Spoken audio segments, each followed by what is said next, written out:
Ganjam जिलार Buguda block ठारू 11 kilometre दूर माणितरा ग्राम panchayat Bhogra grammar खोलपांडी घंच जंगल परिवेष्टिनी मध्य विराजिता माँ स्वयं संभूता सेनापति माँ भूयाणी देवी कंधुणी देवी आदि भौणी मानक सह विराजिता ममतार डोरी रे बांधी संतान मानकु घंच जंगल मध्य विपद आपदरे जे डाकिले ओ करिथाए से हेउछि ए सेनापति माँ।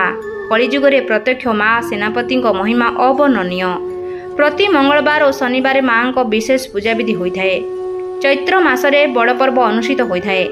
भोगड़ा ग्रामर स्वर्गत घनश्याम मिश्र बहुदिन पूर्वे माँ को निर्देशक्रमे एक छोटिया गृहटीए निर्माण करथिला बेले वर्तमान सुंदर मंदिर निर्मित होइअछि।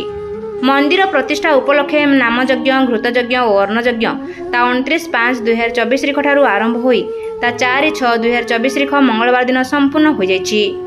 मंदिर प्रतिष्ठार कर्ता रूपे सूर्यनारायण गौड़ एवं सहधर्मिणी सुमित्रा गौड़ एवं नामयज्ञर कर्ता रूपे कालुचरण गौड़ एवं सहधर्मिणी सुषमा गौड़ प्रचारक पंडित उमातनय होता आचार्य रूपे गोदावरीश होता शशांक होता षष्ठी प्रसाद होता सुब्रत षडंगी एवं पुरोहित कुमुद चंद्र मिश्र रवींद्र मिश्र कालीचरण मिश्र द्वारा मंदिर प्रतिष्ठा कार्य संपादित हो जाइछि।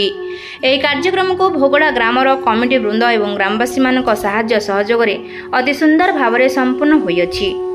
भोगड़ारू कालीचरण मिश्र रिपोर्ट रूपाथालिया न्यूज।